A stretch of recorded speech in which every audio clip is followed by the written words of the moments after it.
प्रभात दास सभापति निखिल ओडिशा ठिकादार महासंघ प्रेस मीट्र आज कारण हूँ ये जो लक्ष्मीधर पाढ़ी जे बसी ये सी जड़े अपंग व्यक्ति तांकर गोटे गोड़ ना से जड़े ठिकादार वयस्क ठिकादार अंतर आगुरी से जिते कम कर सबू उन्नत कम कर भल भाव कर पेमेंट ठीक भाव अवश्य मिलता किंतु यही गत केते दिन है सी बालेश्वर जिले में 3टी काम नहीं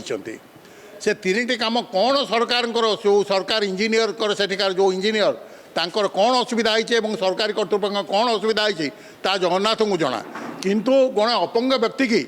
दीर्घ दिन धरिकी जो हैरान हरकत कर चली से जार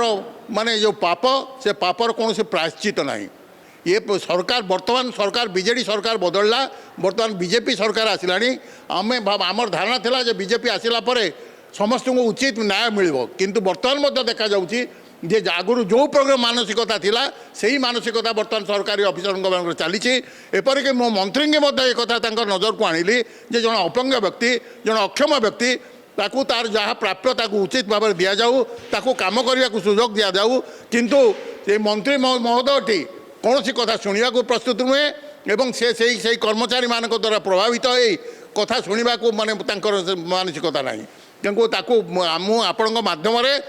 सरकार को अनुरोध करुच्ची जे जन अक्षम व्यक्ति को उचित न्याय दि जाऊ तांको काम कर सुजोग दि जाऊ जदि सरकार काम करने को सुजोग दवा को न चाहते ताल जी प्राप्य अच्छी दिजु आउ सी कहते जे जदि प्राप्य न दि जाए ताहले से मंत्री घर आगे बसवे अनशन करेंगे और आत्माहुति देवे ये परिस्थिति पर्यंत सरकार टाणु ना मु सरकार को बारंबार आपण मध्यम मंत्री महोदय को अनुरोध करुच्ची सरकारी कर्मचारी अनुरोध करुच्ची जे सरकार जन को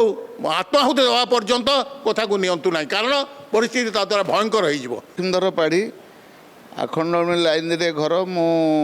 भद्रक जिले में बालेश्वर ग्राम निर्माण अधीन तीन गोटी काम खैरा ब्लॉक रे नहीं टेंडर जितेबाला है से कोटी टंका लेस अमाउंट एफएस आसला सी दवापाई मुझे 50 लाख डिपोजिट कर निर्वाही जंत्र को अनुरोध कर 7 दिन टाइम मागिली सी गोटे मुहूर्त टाइम न देकी से कामटा को कैंसल करके उपर अफिसर पठेले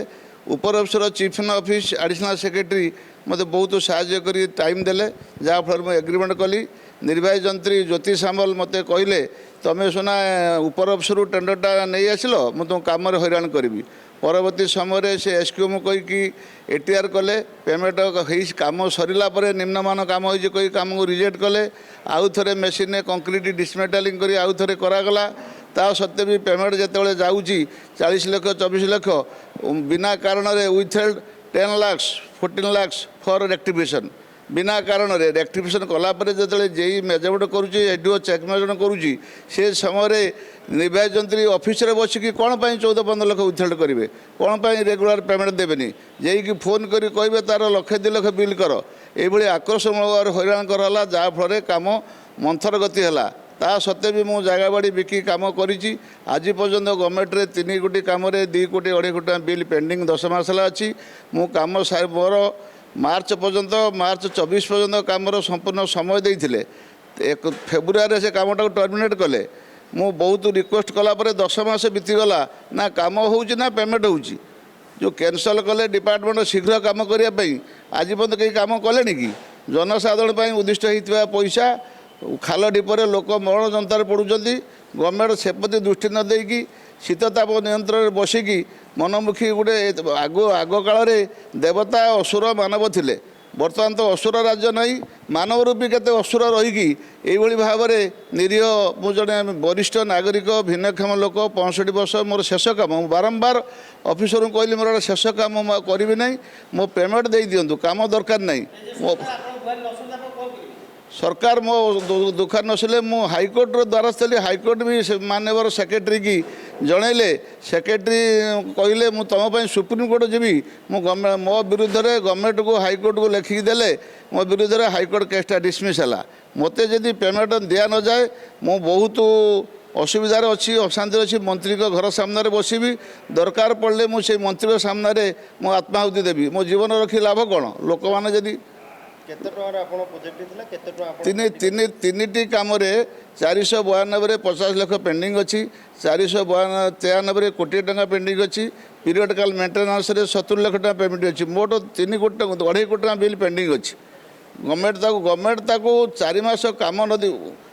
PM ବାରଟା କାମ କମ୍ପ୍ଲିଟ୍ ହେଇଯାଇଛି। PMJC ପ୍ୟାକେଜ୍ ଯେଉଁ 492-93 ସେ କାମରେ ବିଲ୍ ନ ଦେଇକି ବିଲ୍ ଫେବୃଆରୀ 24ରେ ପଇସା ମାଗିଲେ, ସେଠି ଆସିଲା 70 ଲକ୍ଷ। ସରକାର ଚିଫ୍ନ ପଇସା ଦେଲେ, ସେ ପଇସା ପେମେଣ୍ଟ କରି ପୁଣି 7-10ରେ ଶେଷ ନିଷ୍ପତ୍ତି ମୋ ପେମେଣ୍ଟ ଦେବେ, ମୋତେ କାମ କରିବା ପାଇଁ 4 ମାସ ଟାଇମ୍ ଦେବେ। ଯଦି ଟାଇମ୍ ନ ଦେବେ, ଟାଇମ୍ ଦେଲେ ଗଭର୍ଣ୍ଣମେଣ୍ଟର 3 କୋଟି ଟଙ୍କା ଲାଭ ହେବ, ଟାଇମ୍ ନଦେଲେ ଗଭର୍ଣ୍ଣମେଣ୍ଟ 3 କୋଟି ଟଙ୍କା ଲସ୍ ହେବ। ମୋତେ ତାକୁ ପେମେଣ୍ଟ ଶୀଘ୍ର ଦିଅନ୍ତୁ, କାମ କରିବା ପାଇଁ ସମୟ ଦିଅନ୍ତୁ। ତାହା ଯଦି ପେମେଣ୍ଟ ନଦେବେ, କାମ କରିବା ପାଇଁ ସମୟ ନଦେବେ, ମୋର ବିନା ଜୋରିମାନାରେ ମୁଁ ଯେତିକି କାମ କରିଛି ସେତିକି ପେମେଣ୍ଟ ଦିଅନ୍ତୁ। କୌଣସି ପେନାଲ୍ଟି ମୋ ଉପରେ ଲାଗିବ ନାହିଁ, କାରଣ ମୁଁ ମନା କରୁନି। କେଉଁ କଣ୍ଟ୍ରାକ୍ଟର କିଏ ଟାଇମ୍ ନ ନେଉଛି, NH କାମ ହେଉଛି ବର୍ଷ ବର୍ଷ ବିତି ଯାଉଛି।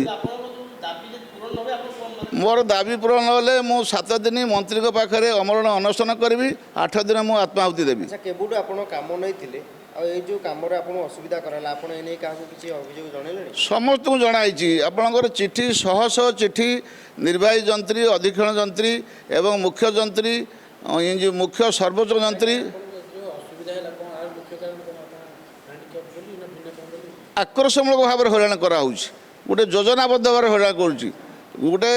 ପ୍ରଥମେ ଯେତେବେଳେ ଟେଣ୍ଡର ଆସିଲା ମାନେ APS ଆମାଉଣ୍ଟ ଦେବା ପାଇଁ, ସେ APS ଆମାଉଣ୍ଟରେ ଥିଲା କୋଟିଏ ଟଙ୍କା। ମୁଁ 50 ଲକ୍ଷ ଦେଇକି ଯେତେବେଳେ ଟାଇମ୍ ମାଗିଲି, ସେ ଏକ୍ଜିକ୍ୟୁଟିଭ ଜାଣିଶୁଣି କାମକୁ କ୍ୟାନସଲ୍ କଲା। ମୋ ବିନା ପ୍ରୋଗ୍ରାମରେ EIC ଡାକି ସାଇଟ୍ ନେଇକି ମୋ ବିରୁଦ୍ଧରେ ଲେଖିକି ସେକ୍ରେଟାରୀ ଯେତେବେଳେ ଆଗରୁ ଗୋଟେ ବୁଝୁଥିଲେ,